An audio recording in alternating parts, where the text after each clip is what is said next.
And we're back. Okay, cool. So today is Tuesday. It is 8 o'clock, 8:01, whatever. Tuesday the 7th, 8 o'clock. We're going to try and wrap up Job. And I know last time we left off at chapter 31, but we're going to pick up from 26 anyway, the last reply of Job.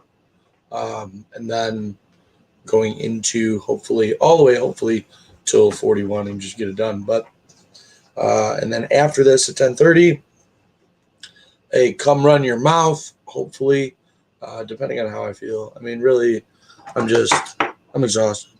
I'm absolutely exhausted. Dealing with the world is one thing. Dealing with believers that treat you fucking worse than the unbelievers do is another.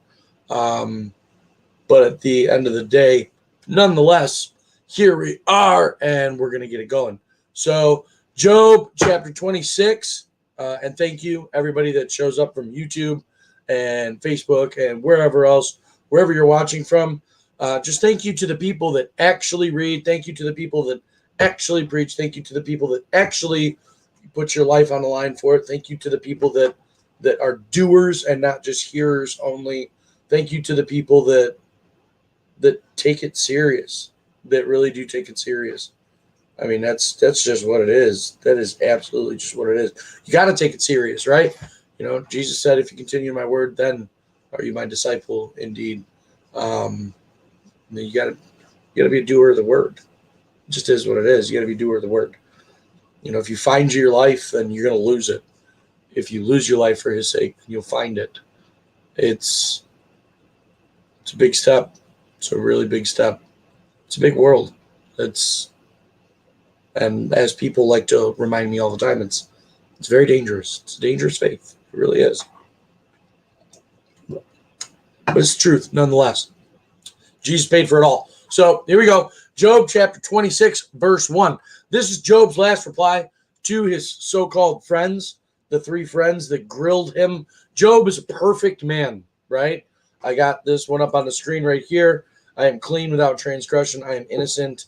Neither is there iniquity in me. Those are Job's words. That's really, what he spends 3 chapters telling these people.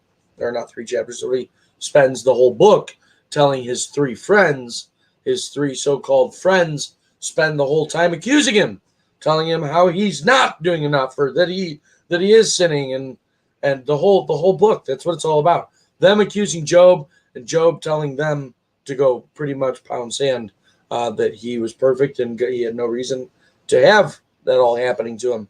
And so here we are. This is Job's last reply to those friends. At the bottom of the screen, you're going to see this. This is number 4. This is the 4th installment to this series. At the bottom of the screen, you're going to see the verse, John 8:34. Jesus answered them, verily, verily, I say unto you, whosoever committeth sin is the servant of sin. That's what Jesus said. Whosoever committed sin is the servant of sin. Job didn't commit sin. Job was Job. Job was absolutely Job. He was perfect. He was clean without transgression. And his 3 friends spend the entire book trying to accuse him, treating him like absolute shit. And at the end, the 3 friends are the one that got the wake-up call, not Job. Job did his job. So, Job 26, verse 1. But Job answered and said, how hast thou helped him that is without power? How savest thou the arm that hath no strength? How hast thou counseled him that hath no wisdom? And how hast thou plentifully declared the thing that is? To whom hast thou uttered words, and whose spirit came from thee? Dead things are formed under the waters, and the inhabitants thereof. Hey, what are you doing? Okay. Dead things are formed under the waters, and the inhabitants thereof. Hell is naked before him, and destruction hath no covering. Excuse me. You mind? Hell is naked before him, and destruction hath no covering. He stretcheth out the north over the empty place, and hangeth the earth upon nothing. He bindeth up the waters in his thick clouds, and the cloud is not rent under them. He holdeth back the face of his throne, and spreadeth his cloud upon it. He hath compassed the waters with bounds, until the day and night come to an end. The pillars of heaven tremble and are astonished at his reproof. He divideth the sea with his power, and by his understanding he smiteth through the proud. By his spirit he hath garnished the heavens, his hand hath formed the crooked serpent. Lo, these are parts of his ways, but how little a portion is heard of him. But the thunder of his power, who can understand? Job is a very wise man. Moreover, Job continued his parable and said, As God liveth, who hath taken away my judgment, and the Almighty, who hath vexed my soul? All the while my breath is in me, and the Spirit of God is in my nostrils. My lips shall not speak wickedness, nor my tongue utter deceit. God forbid that I should justify you. Till I die, I will not remove mine integrity from me. My righteousness I hold fast and will not let it go. My heart shall not reproach me so long as I live. So this whole series, we call it Proof of Perfection, right? That's what I call it. I call it the Proof of Perfection. Because throughout this whole thing, throughout Job, period, all Job is doing is telling these three people who steady treat him like shit, they steady falsely accuse him, they steady accuse him of somehow not doing enough in God's eyes, somehow still committing iniquity, somehow still falling short, and that's why God has reckoned him, right? So they keep trying to convince him, this is happening to you because you're not doing enough, right? So this is where Job tells you, God forbid that I should justify you. So he's talking to these three so-called friends. God forbid that I should justify you. Till I die, I will not remove mine integrity from me. So that's Job saying, no matter what you say to me, no matter what you say, I know I'm righteous. It's right there. And he says in verse 6 too, my righteousness I hold fast and will not let it go. My heart shall not reproach me so long as I live. Job was in the right. Verse 7, let mine enemy be as the wicked, and he that riseth up against me as the unrighteous. For what is the hope of the hypocrite, though he hath gained when God taketh away his soul? Look at that. What is the hope of the hypocrite? Who here knows a hypocrite? I can think of a few. Hypocrite is somebody that says do something and then they don't do it. I can think of a lot of those. For what is the hope of the hypocrite, though he hath gained when God taketh away his soul? Will God hear his cry when trouble cometh upon him? Will he delight himself in the Almighty? Will he always call upon God? Remember, still talking about the hypocrite. I will teach you by the hand of God that which is with the Almighty will I not conceal. Period. Absolutely. Period. I will teach you by the hand of God that which is with the Almighty will I not conceal. I don't care what people say. I'll never hide it.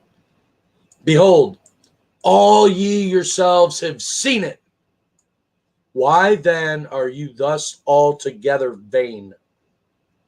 This is the portion of a wicked man with God, and the heritage of the oppressors, which they shall receive of the Almighty. If his children be multiplied, it is for the sword, and his offspring shall not be satisfied with bread. Again, still talking about the hypocrite. Those that remain of him shall be buried in death, and his widows shall not weep. Though he heap up silver as the dust, and prepare raiment as the clay, he may prepare it, but the just shall put it on, and the innocent shall divide the silver. He buildeth his house as a moth, and as a booth that a keeper maketh. The rich man shall lie down, but he shall not be gathered. He openeth his eyes, and is not. Terrors take hold on him as waters. A tempest stealeth him away in the night. The east wind carrieth him away, and he departeth, and as a storm hurleth him out of his place. For God shall cast upon him, and not spare.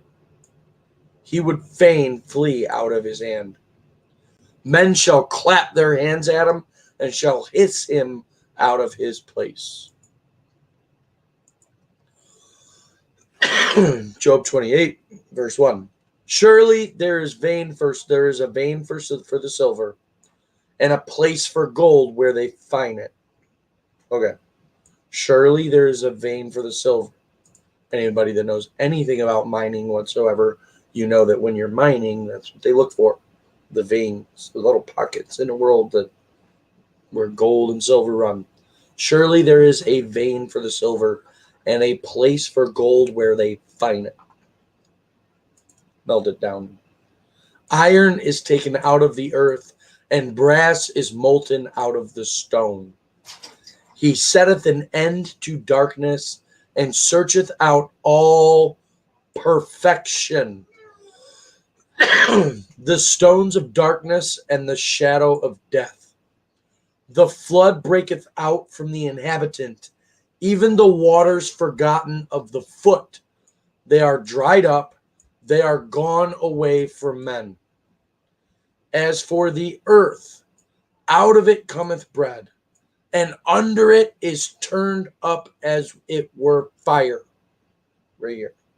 As for the earth, out of it cometh bread, and under it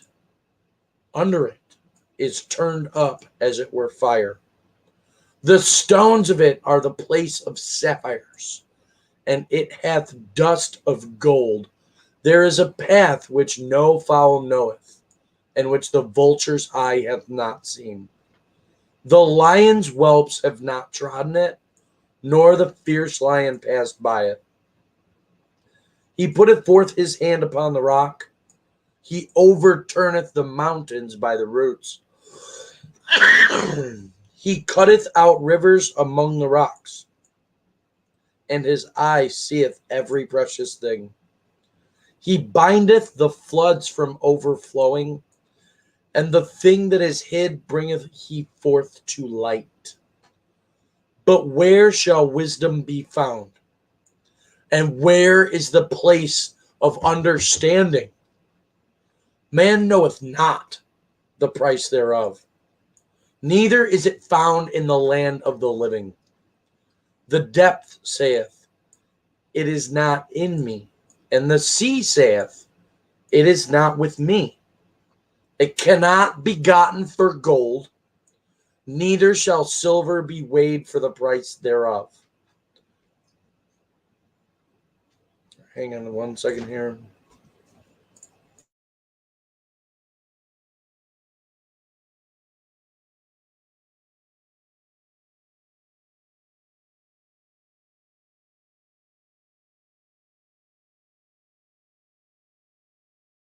Okay.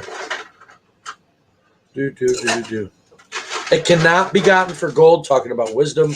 It cannot be gotten for gold, neither shall silver be weighed for the price thereof.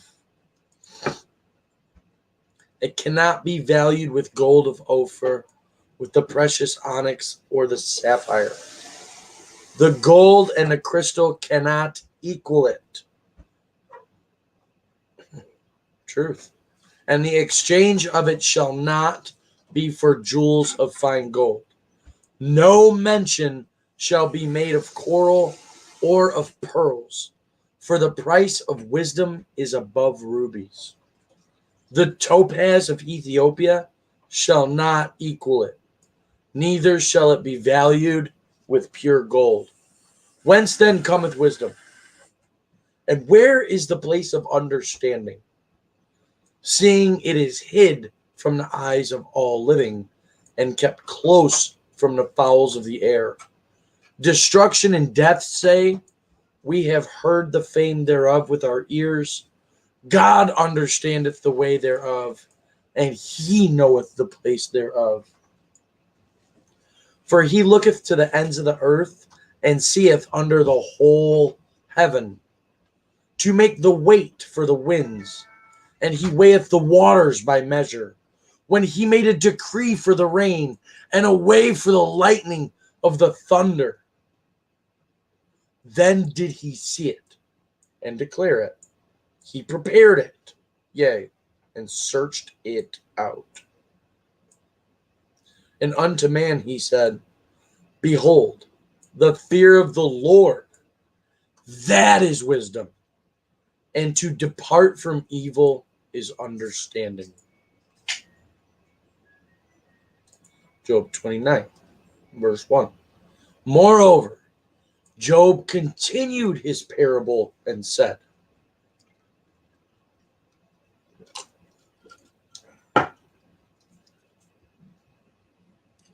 oh, that I were as in months past, as in the days when God preserved me, when his candle shined upon my head, and when by his light I walked through darkness, as I was in the days of my youth, when the secret of God was upon my tabernacle, when the Almighty was yet with me, when my children were about me, when I washed my steps with butter, and the rock poured me out rivers of oil, when I went out to the gate through the city, when I prepared my seat in the street, the young men saw me and hid themselves. The aged arose and stood up. The princes refrained talking and laid their hand on their mouth. The nobles held their peace, and their tongue cleaved to the roof of their mouth. When the ear heard me, then it blessed me. And when the eye saw me, it gave witness to me. Because I delivered the poor that cried, and the fatherless, and him that had none to help him. The blessing of him that was ready to perish came upon me, and I caused the widow's heart to sing for joy. I put on righteousness, and it clothed me. My judgment was as a robe and a diadem. I was eyes to the blind, and feet was I to the lame. I was a father to the poor, and the cause which I knew not, I searched out. And I brake the jaws of the wicked, and plucked the spoil out of his teeth. Then I said, I shall die in my nest, and I shall multiply my days as the sand. My root was spread out by the waters, and the dew lay all night upon my branch. My glory was fresh in me, and my bow was renewed in my hand. Unto me men gave ear, and waited, and kept silence at my counsel. After my words they spake not again, and my speech dropped upon them.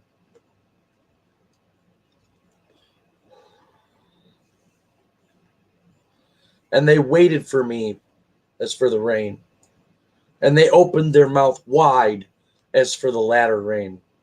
If I laughed on them, they believed it not, and the light of my countenance they cast not down. I chose out their way, and sat chief, and dwelt as a king in the army, as one that comforteth the mourners. But now they that are younger than I have me in derision, whose fathers I would have disdained to have set with the dogs of my flock. Yea, whereto might the strength of their hands profit me, in whom old age was perished? For want and famine they were solitary, fleeing into the wilderness in former time desolate and waste, who cut up mallows by the bushes and juniper roots for their meat. They were driven forth from among men. They cried after them as after a thief, to dwell in the cliffs of the valleys, in caves of the earth and in the rocks. Among the bushes they brayed, under the nettles they were gathered together. They were children of fools, yea, children of base men. They were viler than the earth. And now I am their song, yea, I am their byword. They abhor me. They flee far from me, and spare not to spit in my face, because he hath loosed my cord and afflicted me. They have also let loose the bridle before me. Upon my right hand rise the youth. They push away my feet, and they raise up against me the ways of their destruction. They mar my path. They set forward my calamity. They have no helper. They came upon me as a wide breaking in of waters. In the desolation, they rolled themselves upon me. Terrors are turned upon me. They pursue my soul as the wind, and my welfare passeth away as a cloud. And now my soul is poured out upon me. The days of affliction have taken hold upon me. My bones are pierced in me in the night season, and my sinews take no rest. By the great force of my disease is my garment changed. It bindeth me about as a collar of my coat.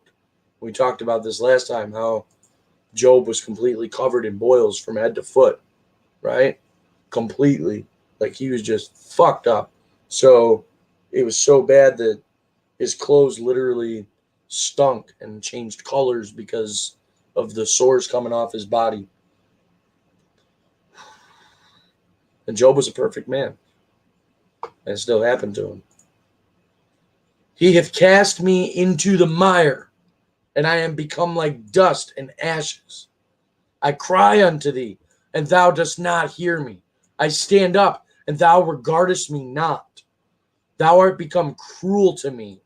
With thy strong hand thou opposest thyself against me.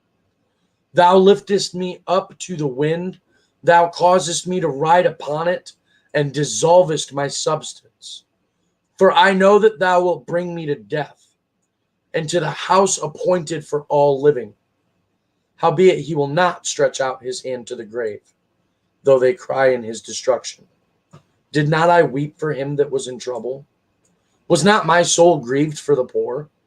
When I looked for good, then evil came unto me. And when I waited for light, there came darkness. My bowels boiled and rested not. The days of affliction prevented me. I went mourning without the sun. I stood up and cried in the congregation. I am a brother to dragons and a companion to owls. My skin is black upon me, and my bones are burned with heat. My harp also is turned to mourning, and my organ into the voice of them that weep.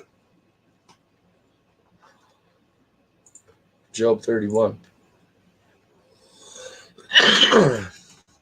I made a covenant with mine eyes. Why then should I think upon a maid? For what portion of God is there from above, and what inheritance of the Almighty from on high? Is not destruction to the wicked, and a strange punishment to the workers of iniquity? Doth not he see my ways and count all my steps? If I have walked with vanity, or if my foot hath hasted to deceit, let me be weighed in an even balance, that God may know mine integrity.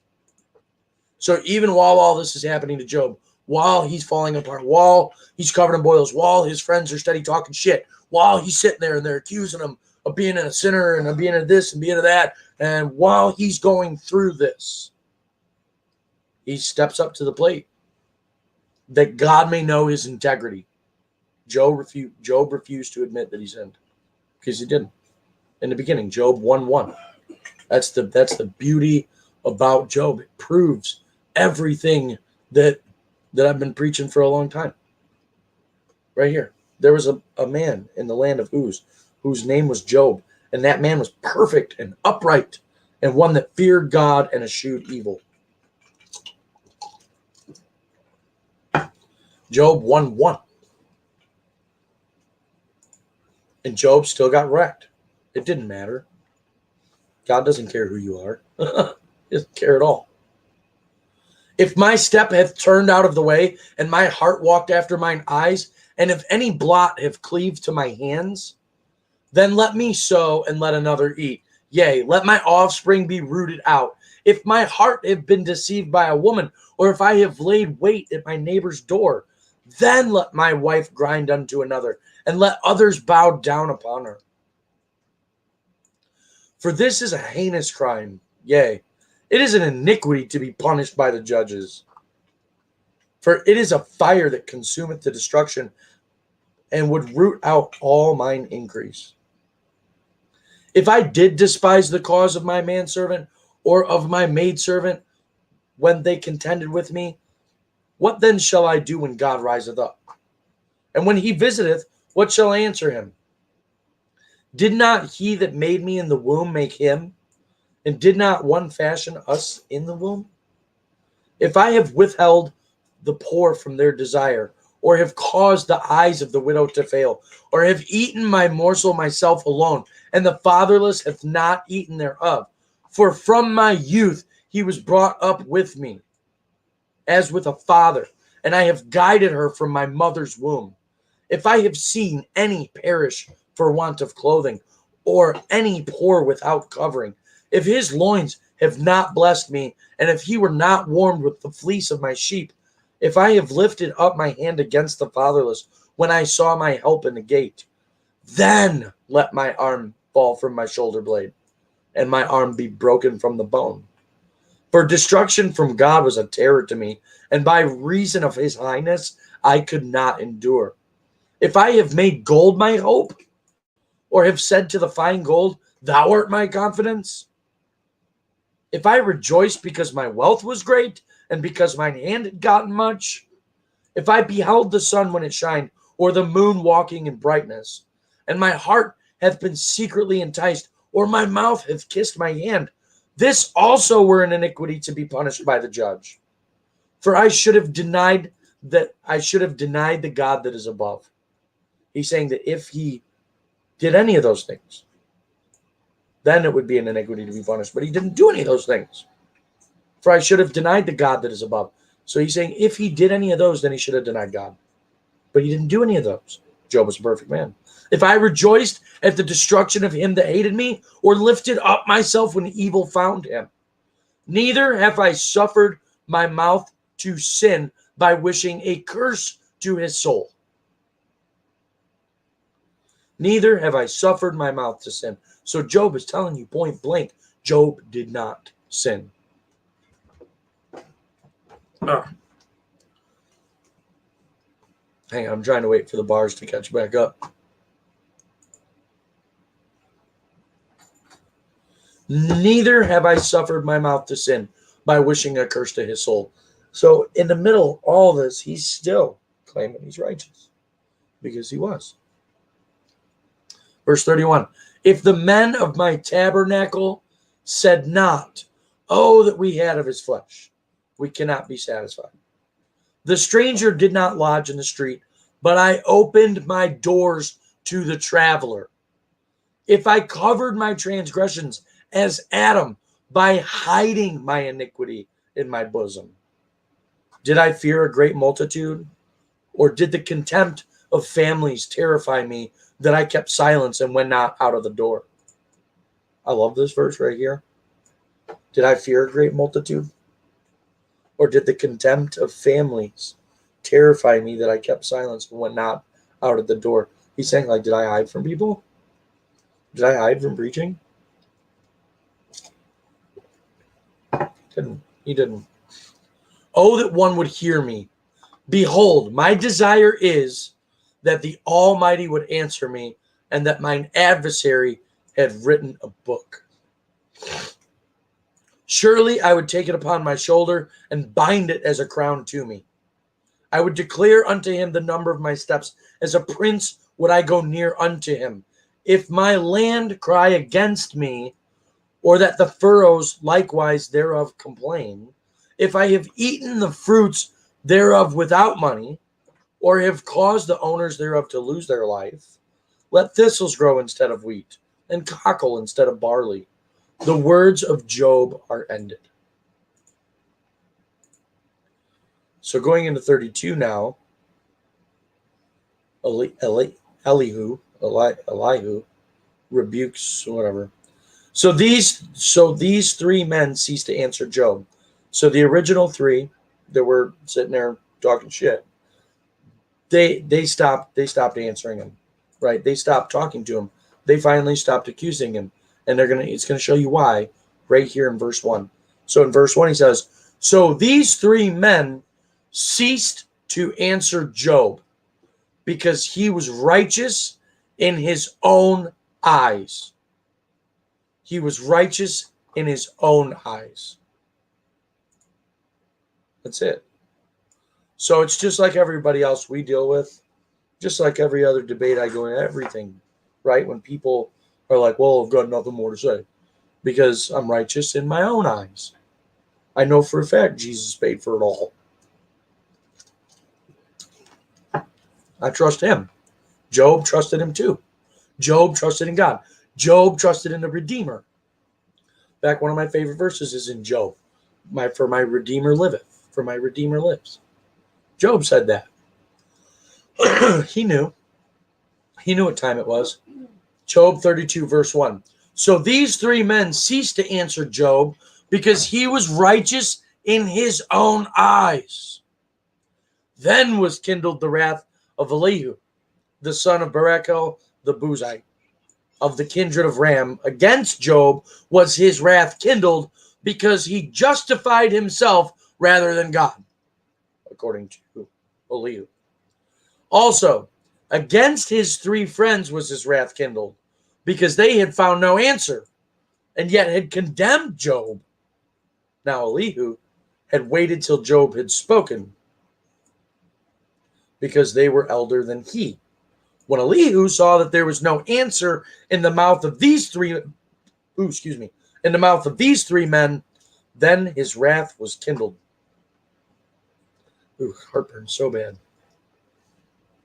And Elihu, the son of, there isn't any, Elihu, the son of Barachel, the Buzite, answered and said, I am young, and you are very old. Wherefore I was afraid, and durst not show you mine opinion. So here comes the younger guy coming to fucking shit on him some more. I said, days should speak, and multitude of years should teach wisdom.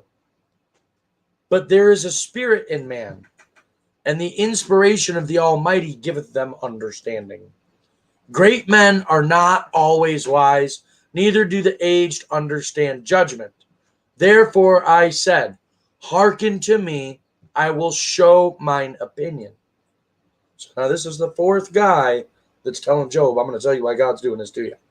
Verse 11, behold, I waited for your words. I gave ear to your reasons whilst you searched out what to say.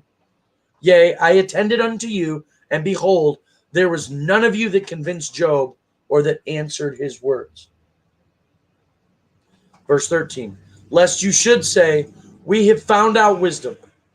God thrusteth him down, not man. Look at this. That's what they're doing. Now he hath not directed his words against me, neither will I answer him with your speeches. They were amazed. They answered no more. They left off speaking, talking about the other three. When I had waited, for they spake not, but stood still and answered no more. I said, I will answer also my part.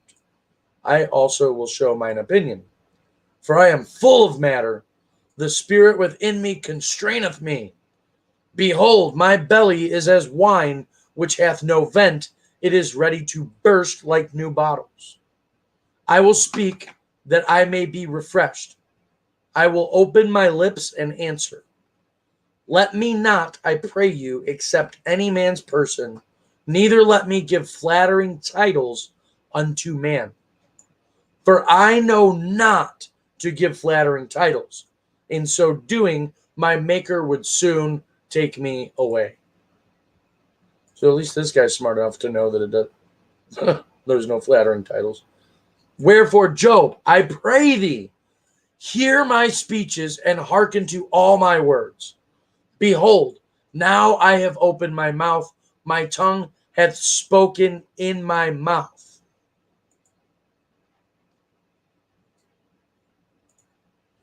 My words shall be of the uprightness of my heart, and my lips shall utter knowledge clearly. The Spirit of God hath made me, and the breath of the Almighty hath given me life. If thou canst answer me, set thy words in order before me, stand up. Behold, I am according to thy wish in God's stead. I also am formed out of the clay. Behold, my terror shall not make thee afraid, neither shall my hand be heavy upon thee. Surely thou hast spoken in mine hearing, and I have heard the voice of thy words saying, this is where, so Elihu, right? He says, I heard you say, I am clean without transgression. I am innocent. Neither is there iniquity in me. Do you see this? This is what Job said. I am clean without transgression. I am innocent. Neither is there iniquity in me. That's what Job said. Elihu is repeating it to him. He's saying, Job, I heard you say this, that you are clean without transgression. You are innocent. Neither is there iniquity in you. That is the same thing we preach on this channel. I am clean without transgression. I am innocent. Neither is there iniquity in me. Because Jesus paid for it all. Verse 10, behold, he findeth occasions against me. He counteth me for his enemy. This is Elihu repeating what Job said. He putteth my feet in the stocks. He marketh all my paths. Behold, in this thou art not just. So this is where Elihu, this was the last thing that he repeated from Job. This is where Elihu tells him, behold, in this thou art not just. I will answer thee that God is greater than man. Why dost thou strive against him? So here's Elihu accusing Job of striving against God. This is what they do. This is what everybody does. Why dost thou strive against him? For he giveth not account of any of his matters. For God speaketh once, yea, twice, yet man perceiveth it not. Verse 15, in a dream, in a vision of the night, when deep sleep falleth upon men, in slumberings upon the bed, then he openeth the ears of men, and sealeth their instruction, that he may withdraw man from his purpose, and hide pride from man. So here he's accusing Job of having pride. He keepeth back his soul from the pit, and his life from perishing by the sword. He is chastened also with pain upon his bed, and the multitude of his bones with strong pain, so that his life abhorreth bread, and his soul dainty meat. His flesh is consumed away, that it cannot be seen, and his bones that were not seen stick out. Yea, his soul draweth near unto the grave, and his life to the destroyers.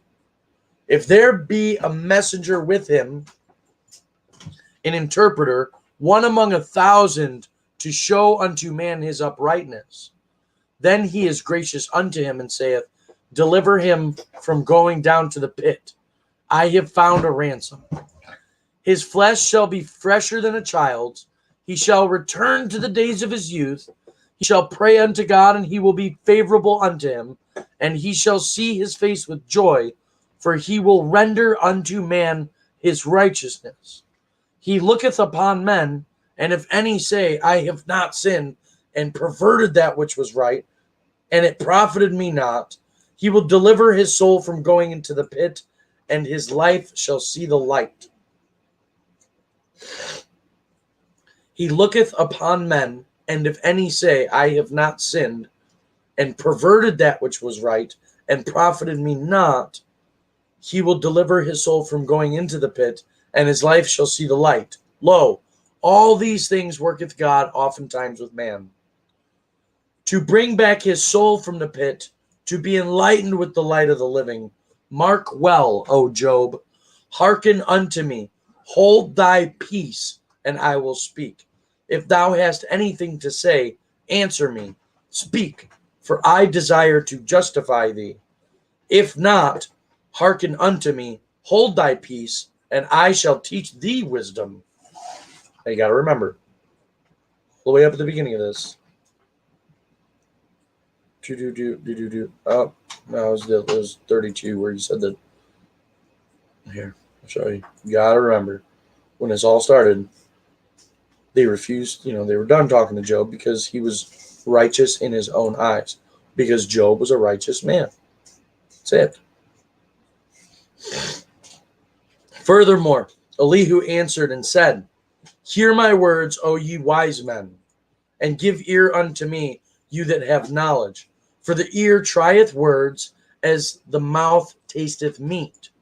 Let us choose to us judgment. Let us know among ourselves what is good. For Job hath said, I am righteous, and God hath taken away my judgment. Should I lie against my right? My wound is incurable without transgression. What man is like Job, who drinketh up scorning like water, which goeth in company with the workers of iniquity, and walketh with wicked men? For he hath said, It profiteth a man nothing that he should delight himself with God. Bingo. Look at right there. Verse 5. For Job hath said, I am righteous, and God hath taken away my judgment. I love it, because it's the same thing we preach. I am righteous. Doesn't matter what I'm going through. Jesus paid for it all.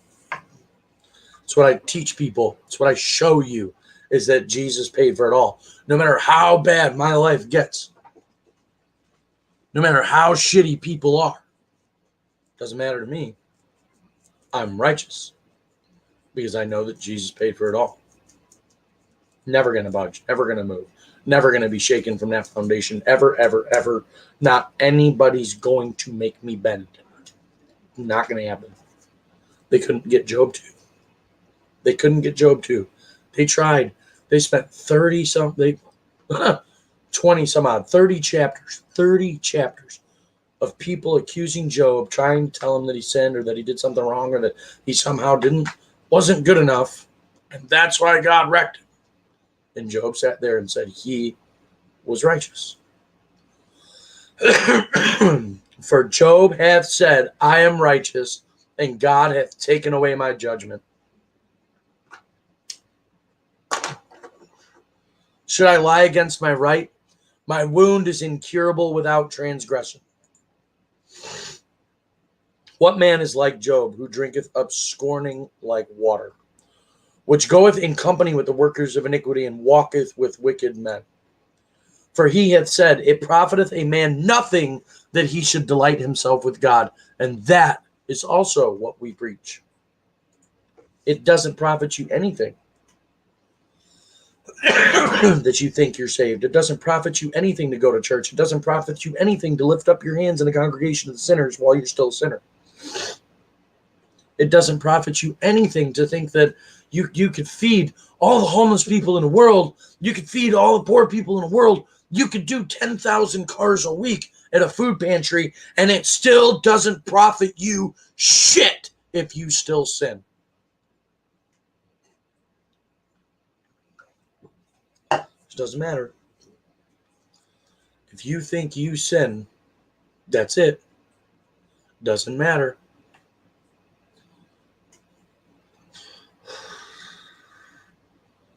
Job 34:9. For he hath said, it profiteth a man nothing that he should delight himself with God. Verse 10. Therefore hearken unto me, you men of understanding. Far be it from God that he should do wickedness, and from the Almighty that he should commit iniquity. So what he's saying here is that while Job's claiming not to sin, they're saying, like, I remember, who was it? Craig, that guy. He's like, Jesus is committing sin with you. We can't sin, right? This is what he's saying to Job, that God doesn't do iniquity. So he's accusing Job of iniquity. And then he's telling Job, God doesn't do iniquity. Like, they really thought that God was against Job. And he was, but it wasn't for iniquity. Job didn't sin.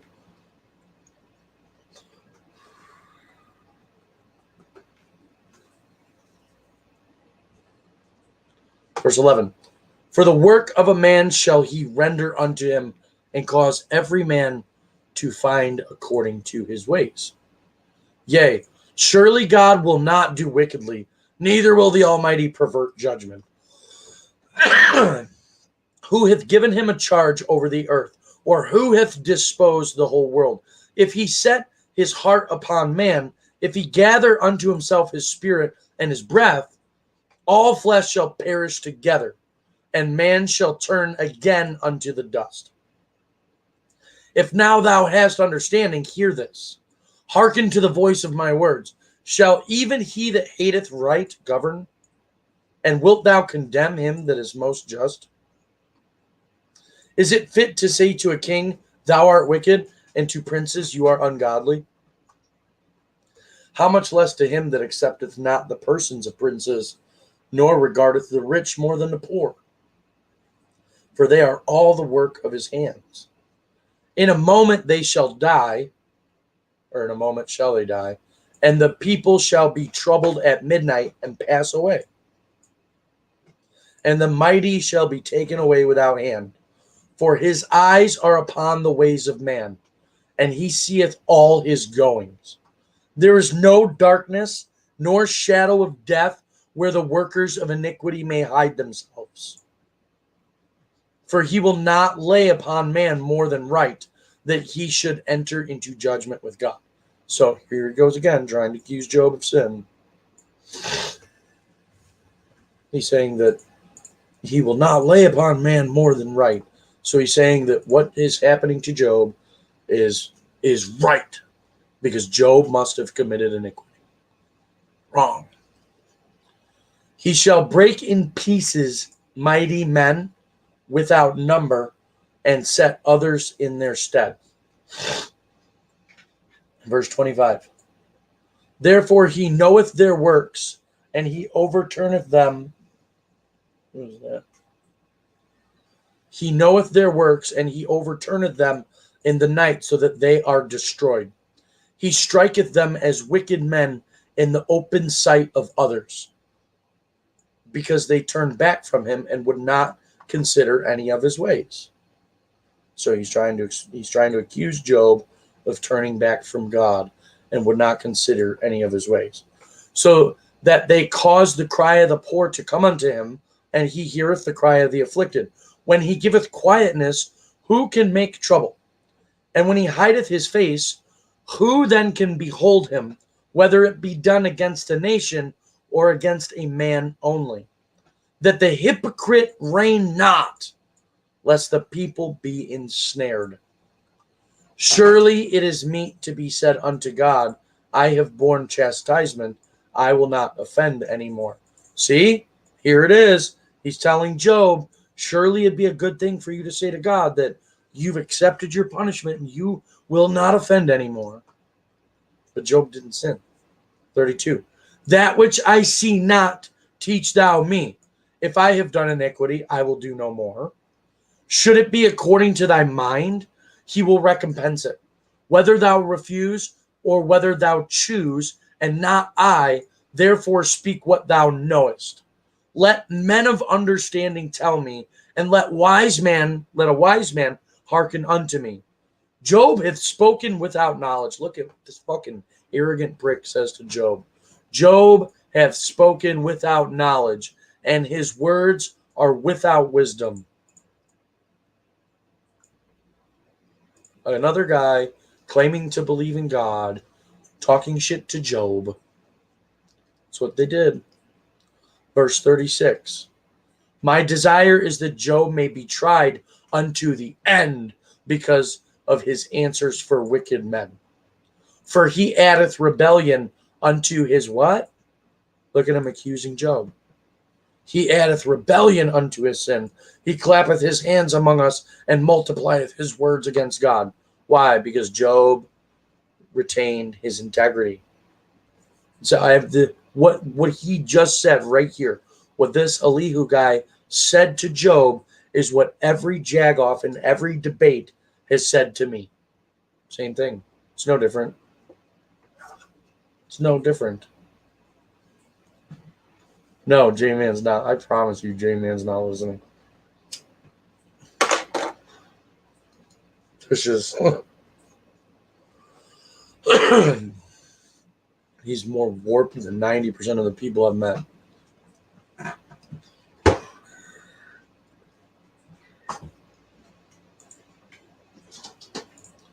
Job 35.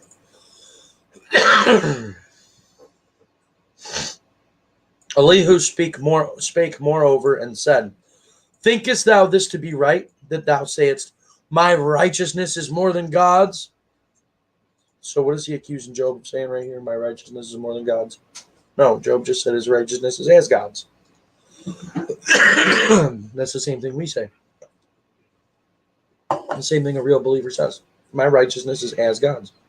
He made me perfect, just like in his image. That's what we were created in. You're created in his image. Thinkest thou this to be right, that thou sayest, my righteousness is more than God's? For thou sayest, what advantage will it be unto thee, and what profit shall I have if I be cleansed from my sin? Again, accusing Job of sin. Accusing Job of sin. Accusing Job of somehow not doing enough, not hitting the mark.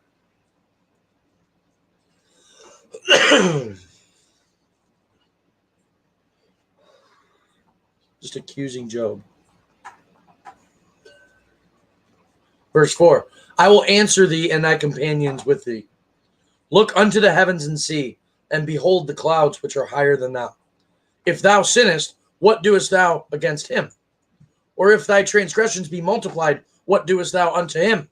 If thou be righteous, what givest thou him? Or what receiveth he of thine hand? Thy wickedness may hurt a man as thou art, and thy righteousness may profit the Son of Man. By reason of the multitude of oppressions, they make the oppressed to cry. They cry out by reason of the arm of the mighty. But none saith, where is God my Maker, who giveth songs in the night, who teacheth us more than the beasts of the earth, and maketh us wiser than the fowls of heaven? There they cry, but none giveth answer, because of the pride of evil men. Surely God will not hear vanity, neither will the Almighty regard it. Although thou sayest thou shalt not see him, yet judgment is before him. Therefore trust thou in him. But now, because it is not so, he hath visited in his anger, yet he knoweth it not in great extremity. So here he is telling Job that the reason all this happened to him is because he somehow missed the mark. Verse 16. Therefore doth Job open his mouth in vain. He multiplieth words without knowledge.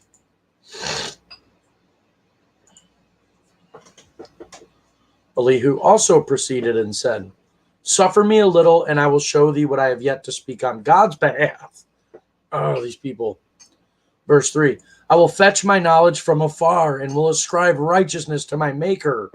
For truly my word shall not be false. He that is perfect in knowledge is with thee. Behold, God is mighty, and despiseth not any. He is mighty in strength and wisdom.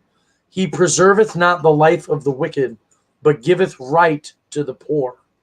He withdraweth not his eyes from the righteous, but the kings are they on the throne. Yea, he doth establish them forever, and they are exalted.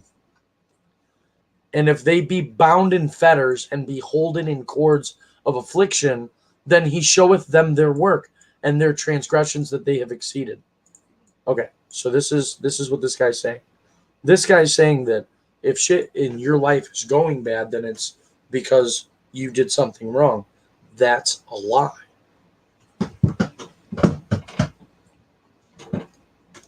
That's just not true.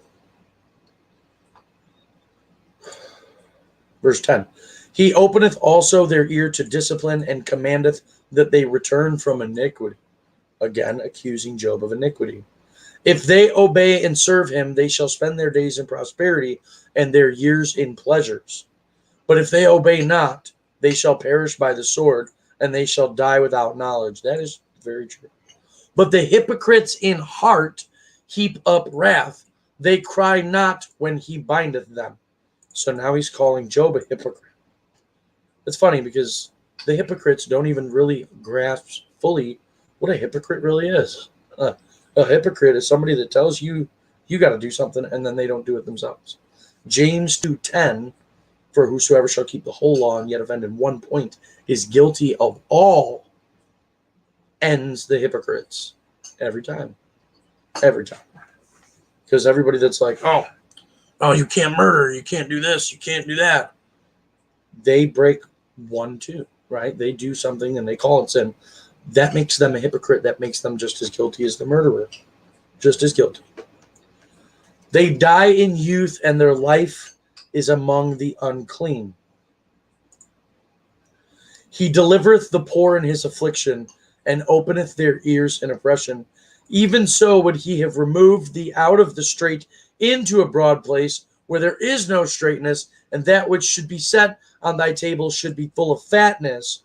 But thou hast fulfilled the judgment of the wicked. Judgment and justice take hold on thee. Here is where he accuses Job of being wicked, but there's a problem with that. Job was a perfect man. There was a man in the land of Uz whose name was Job, and that man was perfect and upright and one that feared God and eschewed evil. And this guy's accusing Job of being wicked and saying that's why all this is happening to him. And it wasn't. It just wasn't so. It's the fiery trial. It's all Job. That's what Job got.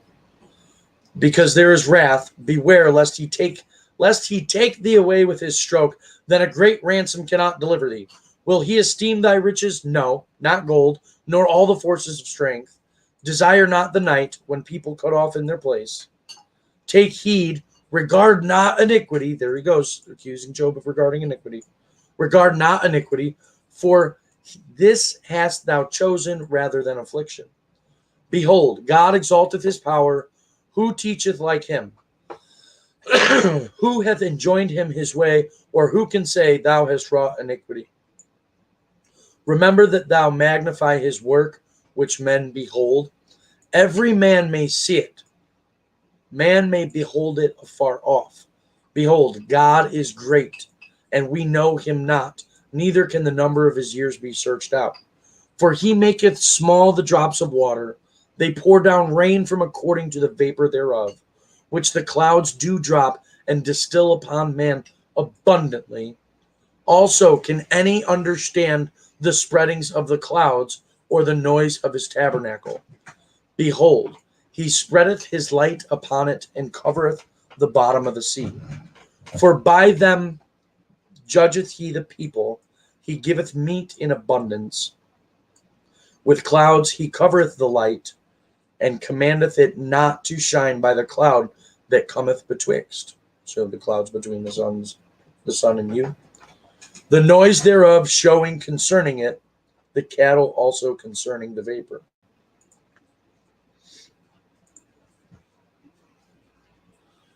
Whew. Chapter 37, verse 1. At this also my heart trembleth, and is moved out of his place. Hear attentively the noise of his voice, and the sound that goeth out of his mouth. He directeth it under the whole heaven, and his lightning unto the ends of the earth. After it a voice roareth. He thundereth with the voice of his excellency, and he will not stay them when his voice is heard. God thundereth marvelously with his voice. Great things doeth he, which we cannot comprehend. For he saith to the snow, Be thou on the earth, likewise to the small rain, and to the great rain of his strength. He sealeth up the hand of every man, that all men may know his work. Then the beasts go into dens, and remain in their places. Out of the south cometh the whirlwind, and cold out of the north. By the breath of God frost is given, and the breadth of the waters is straitened. I like this. Out of the south cometh the whirlwind, and cold out of the north. The whirlwind, hurricanes. By the breath of God frost is given, and the breath of waters is straitened. Also by watering he wearieth the thick cloud, he scattereth his bright cloud. And it turned round about by his counsels, that they may do whatsoever he commandeth them upon the face of the world in the earth. He causeth it to come, whether for correction, or for his land, or for mercy. Hearken unto this, O Job. Stand still, and consider the wondrous works of God. Dost thou know when God disposed them, and caused the light of his cloud to shine? Dost thou know the balancings of the clouds, the wondrous works of him which is perfect in knowledge? How thy garments are warm, when he quieteth the earth by the south wind. Hast thou with him spread out the sky, which is strong, and as a molten looking glass? Teach us what we shall say unto him, for we cannot order our speech by reason of darkness. This is this guy being sarcastic to Job. Teach us what we shall say unto him, for we cannot order our speech by reason of darkness. Shall it be told him that I speak? If a man speak, surely he shall be swallowed up. And now men see not the bright light which is in the clouds, but the wind passeth and cleanseth them. Fair weather cometh out of the north. With God is terrible majesty. Touching the Almighty, we cannot find him out. He is excellent in power and in judgment, and in plenty of justice he will not afflict. Men do therefore fear him. He respecteth not any that are wise of heart.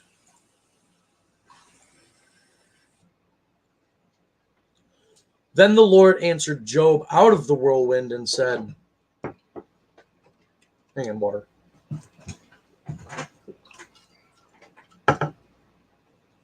Then the Lord answered Job out of the whirlwind and said, Who is this that darkeneth the counsel by words without knowledge? Gird up now thy loins like a man, for I will demand of thee, and answer thou me. So in the earlier chapters, when Job was like, I would ask God, I would contend with God, I would demand to know why this is happening to me. Because Job was telling him that he was perfect. Job was telling all four of these dudes that he was perfect, that he did nothing wrong. he did not understand why God was allowing this, and Job was actually in the right? But he questioned God, and that's where Job fucked up. And he didn't even fuck up. It's he didn't sin. He didn't commit iniquity. He didn't go back on his righteousness. He retained his righteousness, but he did question God. So gird up now thy loins like a man, for I will demand of thee, and answer thou me. Where wast thou when I laid the foundations of the earth? Declare, if thou hast understanding. Who hath laid the measures thereof, if thou knowest? Or who hath stretched the line upon it? Whereupon are the foundations thereof fastened? Or who laid the cornerstone thereof? When the morning stars sang together, and all the sons of God shouted for joy? Or who shut up the sea with doors, when it brake forth, as if it had issued out of the womb? When I made the cloud the garment thereof, and a thick darkness a swaddling band for it, and break up for it my decreed place, and set bars and doors, and said, Hitherto shalt thou come, but no further, and here shall thy proud waves be stayed. Hast thou commanded the morning since thy days, and caused the day spring to know his place, that it might take hold of the ends of the earth, that the wicked might be shaken out of it? Whew.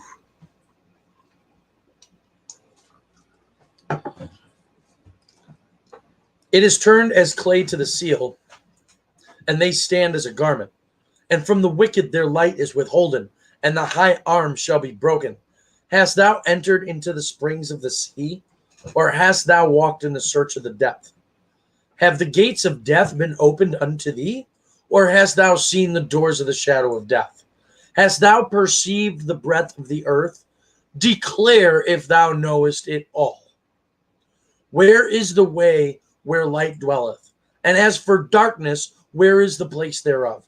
That thou shouldest take it to the bound thereof, and that thou shouldest know the paths to the house thereof. Knowest thou it, because thou wast then born, or because the number of thy days is great? Hast thou entered into the treasures of the snow, or hast thou seen the treasures of the hail? This is an important one right here. Hast thou entered into the treasures of the snow, or hast thou seen the treasures of the hail, which I have reserved against the time of trouble, against the day of battle and war? Because what's coming, and it's neat. And actually, I'll open up the paper Bible to get this for you. 38:22. All right, so 38:22 would tie to Revelation 11:19 and 13:21, talking about the hail. And there's going to be hail that's like 75 to 100 pounds per stone that comes out of the sky. That's what's coming. You can kind of see the running up to it now if you look around the world, like literally over the last few days. And it's been for months now, but it's coming. Hast thou seen the treasures of the hail, which I have reserved against the time of trouble, against the day of battle and war? By what way is the light parted, which scattereth the east wind upon the earth? Who hath divided a watercourse for the overflowing of waters, or a way for the lightning of thunder, to cause it to rain on the earth where no man is, on the wilderness wherein there is no man, to satisfy the desolate and waste ground, and to cause the bud of the tender herb to spring forth? Hath the rain a father, or who hath begotten the drops of dew, out of whose womb came the ice and the hoary frost of heaven? Who hath gendered it? The waters are hid as with a stone, and the face of the deep is frozen. Canst thou bind the sweet influences of Pleiades, or loose the bands of Orion? Canst thou bring forth Mazzaroth in his season, or canst thou guide Arcturus with his sons? Knowest thou the ordinances of heaven? Canst thou set the dominion thereof in the earth? Canst thou lift up thy voice to the clouds, that abundance of waters may cover thee? Canst thou send lightnings, that they may go and say unto thee, Here we are? Who hath put wisdom in the inward parts? Or who hath given understanding to the heart? Who can number the clouds in wisdom? Or who can stay the bottles of heaven? When the dust groweth into hardness, and the clods cleave fast together, wilt thou hunt the prey for the lion, or fill the appetite of the young lions?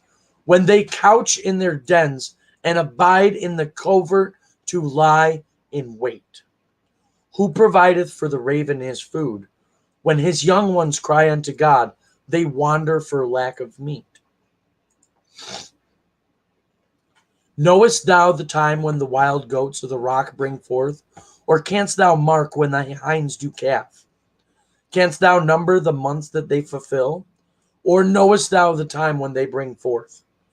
They bow themselves, they bring forth their young ones, they cast out their sorrows. Their young ones are in good liking, they grow up with corn, they go forth and return not unto them. Who has sent out the wild ass free? Or who hath loosed the bands of the wild ass? Whose house I have made the wilderness, and the barren land his dwellings. He scorneth the multitude of the city, neither regardeth he the crying of the driver. The range of the mountains is his pasture, and he searcheth after every green thing. Will the unicorn be willing to serve thee, or abide by thy crib? Canst thou bind the unicorn with his band in the furrow, or will he harrow the valleys after thee? Will thou trust him, because his strength is great, or will thou leave thy labor to him? Wilt thou believe him, that he will bring home thy seed, and gather it into thy barn? Gavest thou the goodly things, gavest thou the goodly wings unto the peacocks, or wings and feathers unto the ostrich, which leaveth her eggs in the earth, and warmeth them in the dust, and forgetteth that the foot may crush them, or that the wild beast may break them? She is hardened against her young ones, as though they were not hers. Her labor is in vain without fear, because God hath deprived her of wisdom, neither hath he imparted to her understanding. What time she lifteth up herself on high, she scorneth the horse and his rider. Hast thou given the horse strength? Hast thou clothed his neck with thunder? Canst thou make him afraid as a grasshopper? The glory of his nostrils is terrible. He paweth in the valley, and rejoiceth in his strength. He goeth on to meet the armed men. He mocketh at fear, and is not affrighted, neither turneth he back from the sword. The quiver rattleth against him, the glittering spear and the shield. He swalloweth the ground with fierceness and rage, neither believeth he that it is the sound of the trumpet. He saith among the trumpets, Ha, ha, and he smelleth the battle far off, and the thunder of the captains and the shouting. Doth the hawk fly by wisdom, and stretch her wings toward the south? Doth the eagle mount up at thy command, and make her nest on high? She dwelleth and abideth on the rock, upon the crag of the rock, and the strong place. From thence she seeketh prey, and her eyes behold afar off. Her young ones also suck up blood, and where the slain are, there is she. Now this is cool, because you'll see, well, in Matthew, I think it's Matthew 24, he says, wherever the carcass is, there shall the eagle be. Job 40, verse 1. Moreover, the Lord answered Job and said, Shall he that contendeth with the Almighty instruct him? He that reproveth God, let him answer it. So this is, God basically telling Job, listen, dude, who the fuck are you to question me? That's it. But this is where this gets good.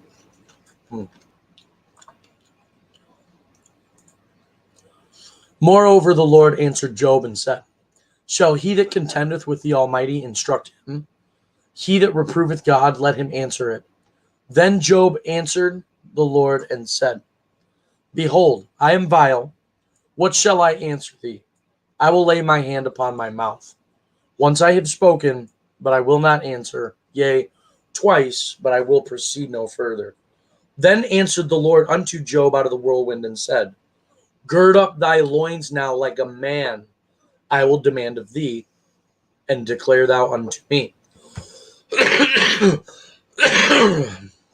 Wilt thou disannul my judgment? And he was talking about Jesus right here. That was God telling Job about Jesus. Wilt thou disannul my judgment? Wilt thou condemn me, that thou mayest be righteous? Hast thou an arm like God, or canst thou thunder with a voice like him? Deck thyself now with majesty and excellency, and array thyself with glory and beauty. Cast abroad the rage of thy wrath, and behold everyone that is proud, and abase him. Look on everyone that is proud, and bring him low, and tread down the wicked in their place. Hide them in the dust together, and bind their faces in secret. Then will I also confess unto thee that thine own right hand can save thee.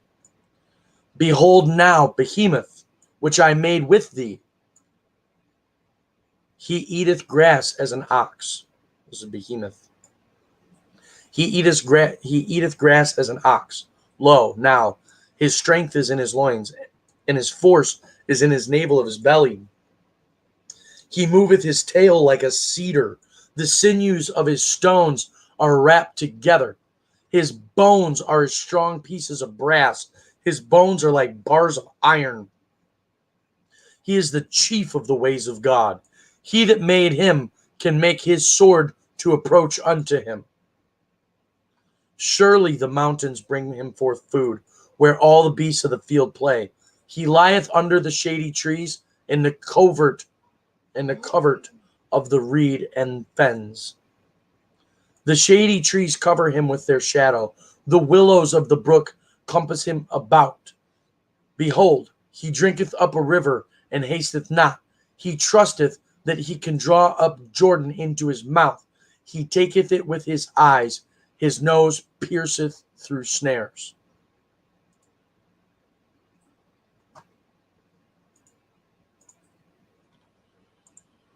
Job 41. Canst thou draw out Leviathan with a hook, or his tongue with a cord which thou lettest down?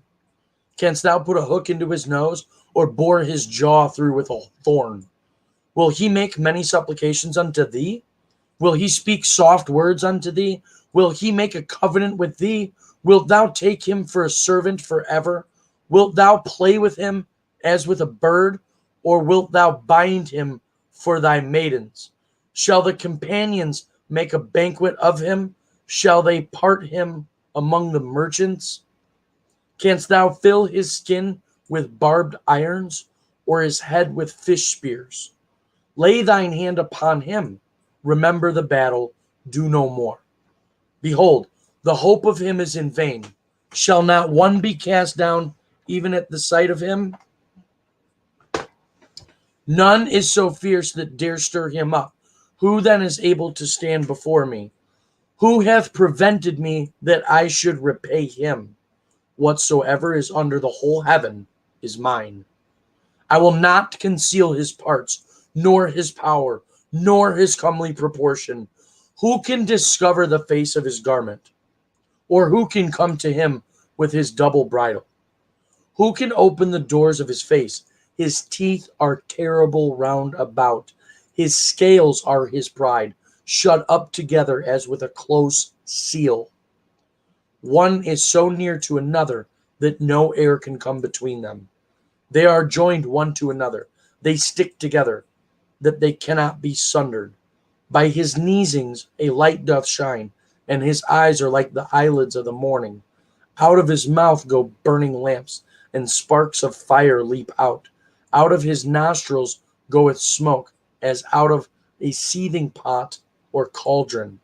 His breath kindleth coals, and a flame goeth out of his mouth. In his neck remaineth strength, and sorrow is turned into joy before him. The flakes of his flesh are joined together. They are firm in themselves. They cannot be moved. His heart is as firm as stone, yea, as hard as a piece of the nether millstone. When he raiseth up himself, the mighty are afraid. By reason of the breakings they purify themselves. The sword of him that layeth at him cannot hold, the spear, the dart, nor the habergeon. He esteemeth iron as a straw, and brass as rotten wood. The arrow cannot make him flee. Sling stones are turned with him into stubble. Darts are counted as stubble. He laugheth at the shaking of a spear. Sharp stones are under him. He spreadeth sharp pointed things upon the mire. He maketh the deep to boil like a pot. He maketh the sea like a pot of ointment. He maketh a path to shine after him. One would think the deep to be hoary. Upon the earth there is not his like, who is made without fear. He beholdeth all high things. He is a king over all the children of pride. Then Job answered the Lord and said, and this is where this wraps it up. Oh, we made it. Good deal. Then Job answered the Lord and said, I know that thou canst do everything, and that no thought can be withholden from thee. Who is he that hideth counsel without knowledge? Therefore have I uttered that I understood not, things too wonderful for me, which I knew not. Hear, I beseech thee, and I will speak. I will demand of thee, and declare thou unto me. So after all of it, after everything, Job still had the balls to look at God and say, Here, I beseech thee, and I will speak. I will demand of thee, and declare thou unto me. I have heard of thee by the hearing of the ear, but now mine eye seeth thee. Wherefore I abhor myself, and repent in dust and ashes. Because he knew he shouldn't have questioned God. He didn't sin, but he knew he fucked up. 7. And it was so, that after the Lord had spoken these words unto Job, the Lord said to Eliphaz the Temanite, My wrath is kindled against thee. Eliphaz was one of the original 3 that were accusing Job of sin. And look, here's where God steps up for Job. And it was so, that after the Lord had spoken these words unto Job, the Lord said unto Eliphaz the Temanite, My wrath is kindled against thee, and against thy 2 friends, for you have not spoken of me, the thing that is right, as my servant Job hath. Therefore, take unto you now 7 bullocks and 7 rams, and go to my servant Job, and offer up for yourselves a burnt offering, and my servant Job shall pray for you. For him will I accept. And that's the truth. At the end, God accepted Job. Because Job clung to his righteousness. Job stood there, told all them people that he was perfect, even though all that shit was happening to him. Job was perfect.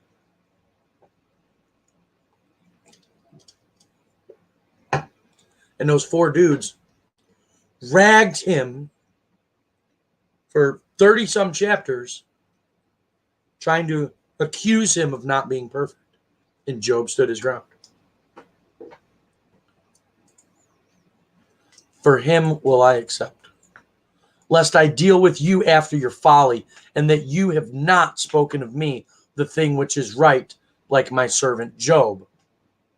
So Eliphaz the Temanite, and Bildad the Shuhite, and Zophar the Naamathite went and did according as the Lord commanded them. The Lord also accepted Job. And the Lord turned the captivity of Job when he prayed for his friends. Also the Lord gave Job twice as much as he had before. Then came there unto him all his brethren and all his sisters, and all they that had been of his acquaintance before, and did eat bread with him in his house. And they bemoaned him and comforted him all over all the evil that the Lord had brought upon him. Every man also gave him a piece of money, and every one an earring of gold. So the Lord blessed the latter end of Job more than his beginning. For he had 14,000 sheep, 6,000 camels, and 1,000 yoke of oxen, and 1,000 she-asses. He had also 7 sons and 3 daughters. And he called the name of the first Jemimah, and the name of the second Keziah, and the name of the third Keren-happuch. And in all the land were no women found so fair as the daughters of Job, and their father gave them inheritance among their brethren. After this lived Job 140 years, and saw his sons and his sons' sons, even 4 generations. So Job died, being old and full of days. And that's the book of Job.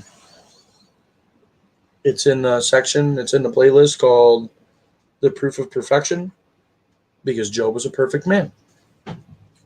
And through all that, Job retained his integrity. I know it was chapter 32. I think it was by my favorite verses where they explain what Job's. Where is it? Just gotta find it.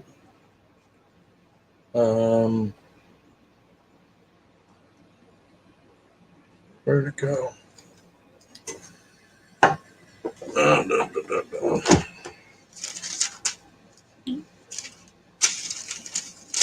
32:1. Yep. And there's 29 too. So these three men ceased to answer Job because he was righteous in his own eyes. That's the verse. And then look at the end where God accepts who? Did God accept the four people that accused Job? No. Who did he accept? He accepted Job because Job was righteous in his own eyes. Job was perfect. Job preached perfection.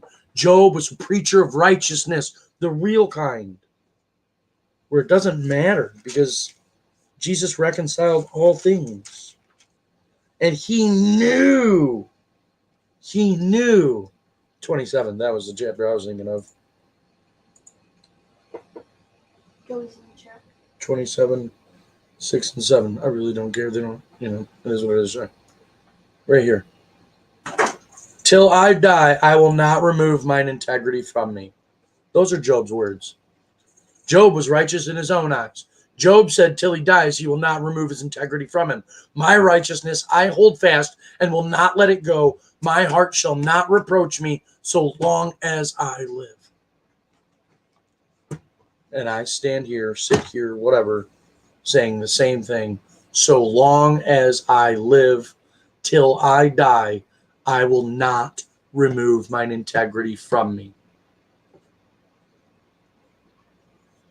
All these people out there thinking they sin. Oh man, do they got a rude awakening coming. All the people that don't read, that don't take the time, that they get all high-minded and bullshit. Like Job's friends. Sweet. That is what it is. That was Job. 10:30, we're going to do a come run your mouth. If anybody that wants to discuss scripture, wants to show up, we'll be there for that. But other than that, I'm going to slap this playlist. And there is a slight chance I might not even do that. I don't know. I've just kind of, my next few days are pretty big. Really big. Really, really, really big. Oh. Okay. Oh, yeah, there it is. Hey, Preacher. What up, Joey? Love you, dude. At the end of the day, my next few days are huge. I just don't have time for bullshit. I just don't have it anymore. I don't have time for bullshit. This is life or death. This is really life or death. I'm not on here to waste my time. Right? I'm definitely not on here to waste your time. I don't appreciate my time getting wasted. I really don't. So, at the end of the day, enjoy your night, and hopefully we'll see you back here at 10:30. Adios.